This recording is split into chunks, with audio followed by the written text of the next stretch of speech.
Hey you everyone, কি অবস্থা সবার? কেমন আছেন সবাই? আশা করি সবাই অনেক ভালো আছেন। তো আজকের ভিডিওতে আমরা কথা বলতে চলেছি আইফোনের ওয়ান অফ দ্য নতুন ইনভেনশন, যেটা হচ্ছে আইফোন এয়ার নামে পরিচিত এবং আইফোনের সবচেয়ে স্লিমেস্ট স্মার্টফোন এইটি এখন হতে চলেছে। তো এই স্মার্টফোন সম্পর্কে আজকে অনেকটা ইনফরমেশন পেতে চলেছেন এবং বিস্তারিত অনেক কিছু জানতে পারবেন। তো শেষ পর্যন্ত আমাদের এই ভিডিওটা কন্টিনিউ করতে থাকুন। So everyone, without wasting any time, let's start our today's video. Hello বন্ধুরা, কেমন আছেন সবাই? আশা করি সবাই অনেক ভালো আছেন। তো স্বাগতম জানাই আপনাকে আমাদের নতুন আরেকটি ভিডিওতে।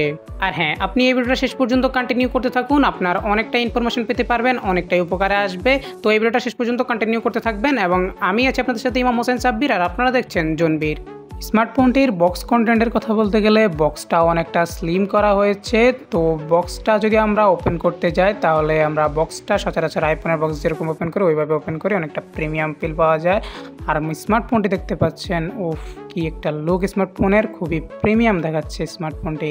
এবং বক্স কন্টেন্টে আপনারা সাথে একটা টাইপ সি টু সি একটি কেবল পেয়ে যাবেন। স্মার্টফোনটির ফার্স্ট লুকের কথা বলতে গেলে দেখতে পাচ্ছেন অনেকটাই সুন্দর দেখাচ্ছে পিছন থেকে, এবং সামনে থেকে দেখলেও অনেকটাই প্রিমিয়াম দেখাচ্ছে। ইন হ্যান্ড ফিলের কথা বলতে গেলে, এক্সপিরিয়েন্সের কথা বলতে গেলে অনেকটাই প্রিমিয়ামনেস ফিল পাচ্ছি। মানে আপনার স্লিমের যতগুলো স্মার্টফোন আছে মার্কেটে বাজারে সবগুলো থেকে এই স্মার্টফোনটা অনেকটা বেশি প্রিমিয়াম ফিল দিচ্ছে। স্মার্টফোনটির থিকনেস টেস্ট করে দেখলাম, স্মার্টফোনটির থিকনেস মাত্র 5.67 আশেপাশে, এবং ওয়েট টেস্ট করে দেখলাম মাত্র 165 গ্রামের মতো। এর ব্যাক সাইডে গ্লাস ব্যবহার করা হয়েছে এবং ফ্রেমটা হচ্ছে মেটাল ফ্রেমের। মোবাইলটির ডিউরেবিলিটি ভালো করার জন্য মোবাইলটিতে ব্যবহার করা হয়েছে চার্মিক শিল্ড, এবং এখানে এর ক্যামেরা কাটআউটটা একটু লম্বাটাকে একটু নতুন স্টাইলে করেছে। এবার আইফোনের ডিজাইনগুলো যেরকম 17 সিরিজেরগুলো যেরকম করা হয়েছে ওইরকমই। ডিসপ্লের বেজেলের কথা বলতে গেলে ডিসপ্লে বেজেল অনেকটাই চিকন করা হয়েছে, অনেকটাই ন্যারো করা হয়েছে, যা খুবই সুন্দর দেখায়। এবং এখানে ক্যামেরা মডিউলটাও ডায়নামিক আইল্যান্ডের মতো আইফোনের সচরাচর যেরকম থাকে ওইরকমই রয়েছে।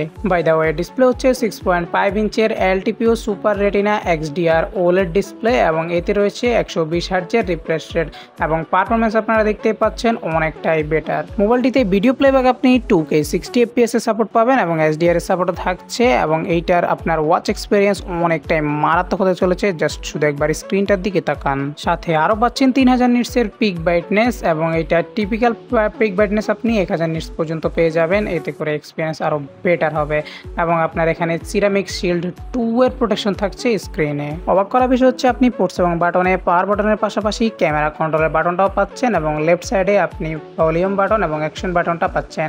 নিচের দিকে আপনার টাইপ সি একটি চার্জিং পোর্ট পাচ্ছেন, স্পিকার পাচ্ছেন এবং মাইক্রোফোন পাচ্ছেন, এবং মোবাইলটির ব্যাক সাইডে ক্যামেরার পাশাপাশি আপনি এখানে সেকেন্ডারি আর একটা মাইক পেয়ে যাচ্ছেন। এবং স্মার্টফোনে আপনার ফিজিক্যালি সিকিউরিটির জন্য ফেস আনলক রয়েছে।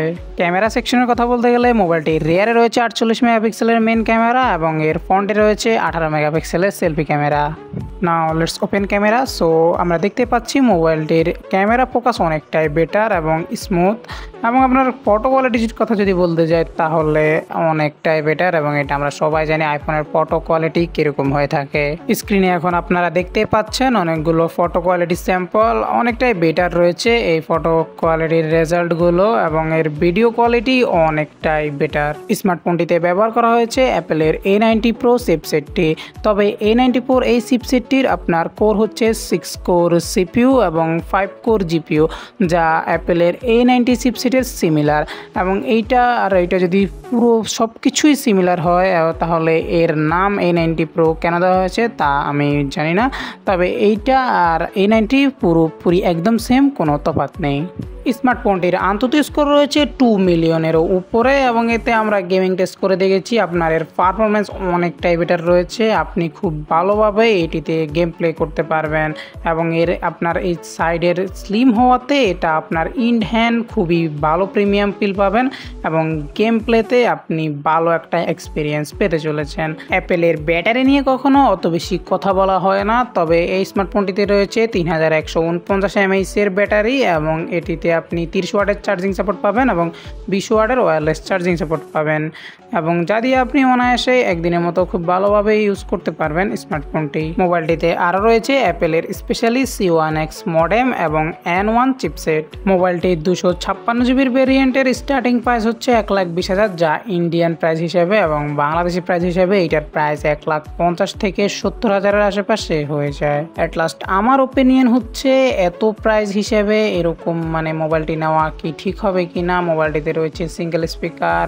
অতটা বড় ব্যাটারিও না, তবে আইফোন তো আইফোনই হয়ে থাকে, এর পারফরমেন্স একটু অন্যান্য ফোনের থেকে বেটারি হয়ে থাকে, একটু অন্যরকম হয়ে থাকে। এটা মূলত মেক করা কিছু শৌখিন মানুষদের জন্য, যারা আইফোন লাভার আছেন ওদের জন্য, তারা এটা পারচেস করতে পারেন। তবে এটার প্রাইসটা আর একটু ড্রপ করলে ভালো হতো যেহেতু। তো যাই হোক, যতটুকু ওভারঅল রয়েছে সেই হিসাবে আপনারা যদি নিতে চান তাহলে আপনাদের ব্যক্তিগত ব্যাপার, নিতে পারেন। বন্ধুরা, আজকে এই পর্যন্তই, দেখা হবে অন্য কোনো ভিডিওতে। সেই পর্যন্ত ভালো থাকবেন, সুস্থ থাকবেন। আর হ্যাঁ, আমাদের এই ভিডিওটা যদি একটু হলেও ভালো লেগে থাকে, আপনার একটু হলেও উপকার মনে হয়, তাহলে আমাদের এই ভিডিওতে একটি লাইক করে দিবেন এবং এরকমই ইউজফুল সকল ভিডিও পেতে এবং সকল মোবাইলের আপডেট পেতে সবার আগে আমাদের এই চ্যানেলটি সাবস্ক্রাইব করে রাখুন। ধন্যবাদ।